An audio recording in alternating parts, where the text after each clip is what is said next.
સંધાન all Gujarat integrated classroom સેટેલાઇટના માધ્યમથી જોડતી કડી એટલે સંધાન. છે ઋતુલ કુમાર ત્રિકમભાઈ સુતરિયા અને હું Shri JD Gabani commerce college સુરતથી આવું છું. આજે આપણે સ્ટેટિસ્ટિક વિષય અંતર્ગત ઇન્ડેક્સ નંબરની વાત કરવાના છીએ. ઇન્ડેક્સ નંબર એ કોમર્સમાં ઘણીવાર આપણને એવો શબ્દ સંભળાતો હોય છે કે દેશની આર્થિક પરિસ્થિતિની પારાશીશી એટલે સૂચક આંક. ઇન્ડેક્સ નંબરને આપણે સૂચકાંક તરીકે ઓળખીએ છીએ.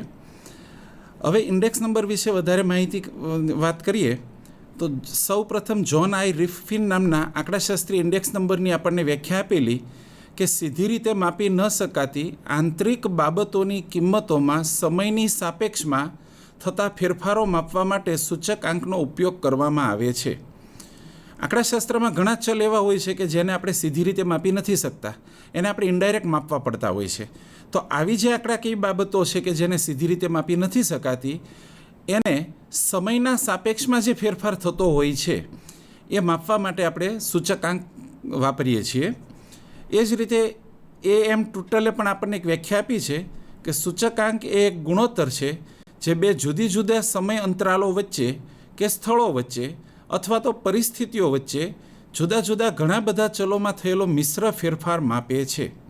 સૂચકાંક એક એવો ગુણોત્તર છે કે એ જુદા જુદા સમયાંતરાલો એટલે કે ઉદાહરણ તરીકે વર્ષની વાત કરીએ તો વર્ષ 2011 અને 12 વચ્ચે, એવી જ રીતે સ્થળો વચ્ચે અલગ અલગ શહેરોના સૂચકાંક, અલગ અલગ શહેરોના ભાવની વસ્તુઓના ભાવના સૂચકાંક તરીકે, કે પરિસ્થિતિ વચ્ચે જુદા જુદા ઘણા બધા ચલોમાં થયેલો મિશ્ર ફેરફાર માપે છે.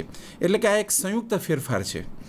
એ જ રીતે વેલ્ડન નામના આંકડાશાસ્ત્રી આપણને એક વ્યાખ્યા આપી છે કે સૂચક આંક એ સાંખ્યકીય સાધન છે જે જ્યાં ખરેખર ફેરફાર માપવાનું અઘરું છે અથવા તો અશક્ય છે એવી માહિતીમાં થયેલો સાપેક્ષ ફેરફાર દર્શાવે છે. જે ચલોમાં ખરેખર ફેરફાર માપવો અઘરો હોય અથવા અશક્ય હોય તો એવી માહિતીમાં થયેલો સાપેક્ષ ફેરફાર વધઘટ આપણને સૂચકાંક દર્શાવે છે. સૂચકાંક જનરલી બે વર્ષ વચ્ચેના અથવા તો અમુક ચોક્કસ સમયગાળા વચ્ચે માપવામાં આવતો હોય છે. સૂચકાંક મોટાભાગે જે ચલ સીધી રીતે માપી નથી શકાતા એવા ચલો વચ્ચેની સાપેક્ષ સરખામણી આપણને દર્શાવે છે. હવે સૂચકાંકના લક્ષણોની વાત કરીએ આપણે તો સૂચકાંકનું પહેલું લક્ષણ છે સૂચકાંક એ ચોક્કસ પ્રકારની સરેરાશ છે. આંકડાશાસ્ત્રમાં આપણે સરેરાશનું ખૂબ મહત્ત્વ છે. સરેરાશના ઘણા બધા માપોનો આપણે અભ્યાસ કરીએ છીએ. હવે સૂચકાંક એ ચોક્કસ પ્રકારની સરેરાશ છે. સરેરાશના માપ તરીકે આપણે મધ્યક, મધ્યસ્થ વગેરે લેતા હોઈએ છીએ. ઘણીવાર મધ્યકનું માપ છે એ આપણને ચોક્કસ સમય અંતરાલો વચ્ચે આપેલી જુદી જુદી ચલની કિંમતો પરથી આપણે મધ્યકનું માપ મેળવતા હોઈએ છીએ. સૂચકાંક એ પણ એક ચોક્કસ પ્રકારની સરેરાશ છે જે ભાવમાં થતી વધઘટ અમુક સમયના અંતરાલ વચ્ચે અને અમુક સ્થળના અમુક સમય અને અમુક પરિસ્થિતિ વચ્ચેના માપો આપણને દર્શાવતું હોય છે. એટલે સૂચકાંક એ ચોક્કસ પ્રકારની સરેરાશ કહી શકાય છે. બીજું લક્ષણ છે સીધી રીતે માપી ન શકાતા ઘટકોની અસરોનો અભ્યાસ કરે છે. ઘણા ઘટકો એવા હોય છે કે જે ડાયરેક્ટ માપી નથી શકાતા. જેમ કે સમગ્ર દેશના કોઈ ચોક્કસ વસ્તુના ભાવ વધારાની આપણે વાત કરવા માગતા હોઈએ તો ચોક્કસ વસ્તુઓનો જે ભાવ વધારો છે એ ડાયરેક્ટ આપણે માપી નથી શકતા, કારણ કે આ ભાવ વધારો આપણને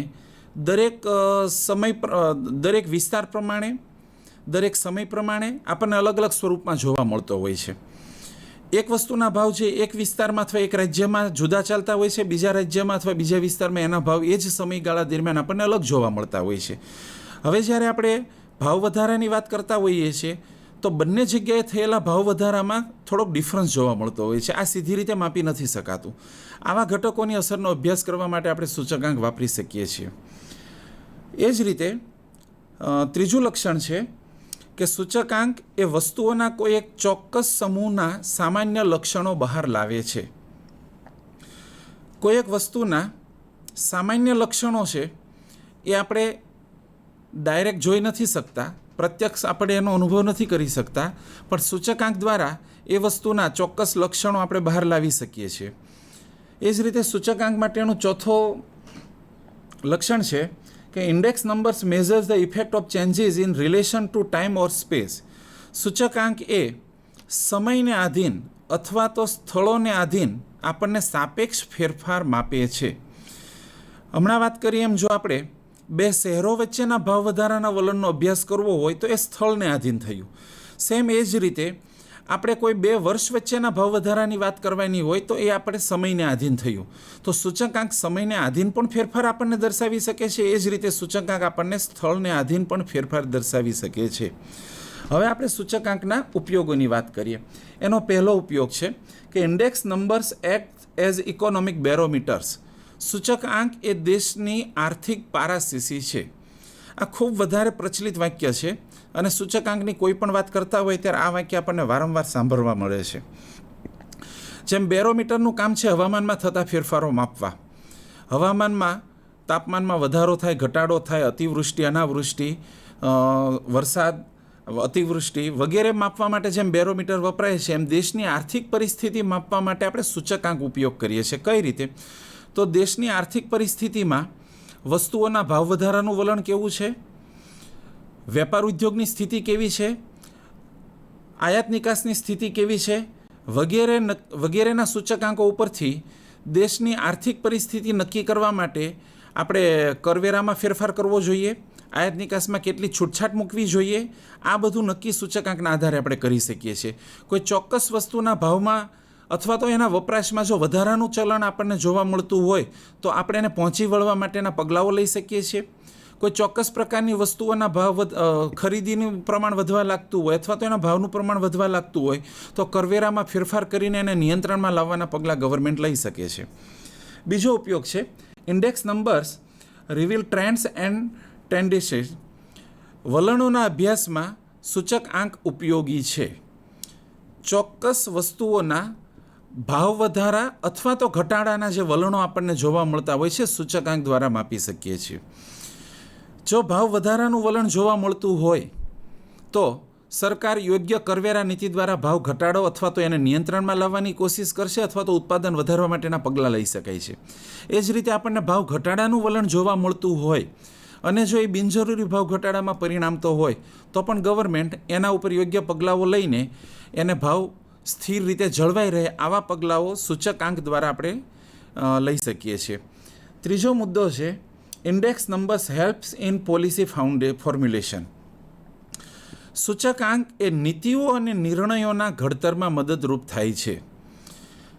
ગવર્મેન્ટની ખરીદ વેચાણ અંગેની નીતિ, વ્યાપાર નીતિ, આયાત નિકાસ નીતિ, આ બધી નીતિઓ સૂચકાંકના વલણો પરથી નક્કી કરવામાં આવતી હોય છે. જેમ કે કોઈ પણ ચોક્કસ વસ્તુઓના આયાતમાં ઇમ્પોર્ટ ડ્યુટી કેટલા પ્રમાણમાં અથવા કેટલા ટકાવારીમાં આપણે વધારવી, તો એ વસ્તુનું ચલણ કેટલું છે, એ વસ્તુનો વેચાણનો સ્કોપ કેટલો છે અને એ વસ્તુ કયા વર્ગના લોકો દ્વારા ખરીદવામાં આવે છે, આ બધું આપણે સૂચકાંક દ્વારા નક્કી કરી શકતા હોઈએ છીએ. અને એ વસ્તુઓમાં કેટલા પ્રમાણ સુધી આપણે ભાવ વધારો રાખવો છે, એ વસ્તુઓના ભાવને સ્થિરતાપૂર્વક જાળવી રાખવા છે અથવા તો એમાં ઇમ્પોર્ટ ડ્યુટી કેટલી રાખવી છે એની નીતિઓ અને નિર્ણયો આપણે સૂચકાંક દ્વારા કરી શકીએ છીએ. ચોથો ઉપયોગ છે index numbers helps to measure purchasing power. સૂચકાંક એ નાણાંની ખરીદ શક્તિ માપે છે. નાણાંની ખરીદ શક્તિ એ બે કોઈ સમય અંતરાલો વચ્ચેના સૂચકાંકો આપણે જાણતા હોઈએ તો એના દ્વારા આપણે નાણાંની ખરીદ શક્તિની વાત કરી શકીએ છીએ. ઉદાહરણ તરીકે વર્ષ 2000માં નાણાંની ખરીદ શક્તિનો સૂચકાંક 100 હોય અને વર્ષ 2003માં નાણાંની ખરીદ શક્તિનો સૂચકાંક ધારો કે 130 છે, તો એનો અર્થ એવો થયો કે જે વસ્તુ આપણે વર્ષ 2001માં 100 રૂપિયામાં ખરીદી શકતા હતા એ જ વસ્તુઓ અત્યારે હાલ આપણે સૂચકાંક 130 હોવાથી 130માં ખરીદી શકીએ છીએ. ચોથો ઉપયોગ છે સૂચકાંકનો index numbers helps in deflating various values. જુદી જુદી કિંમતોની વાસ્તવિક કિંમતો શોધવા માટે સૂચકાંક ઉપયોગી છે. સૂચકાંક એ સામૂહિક ચલ સ્વરૂપે આપણને મળે છે. જુદી જુદી વસ્તુઓની કિંમતોની વાસ્તવિક કિંમત કેટલી છે એ જાણવા માટે આપણે સૂચકાંકનો ઉપયોગ કરી શકીએ છીએ. નાણાકીય વિનિમયની વાત કરીએ તો સૂચકાંક 2001ની સાલમાં આપણે ઘણીવાર ઉદાહરણ સાંભળતા હોઈએ છીએ કે રૂપિયાની ખરીદ શક્તિ વર્ષ 2001ની સરખામણીમાં વર્ષ 2003માં 15% છે.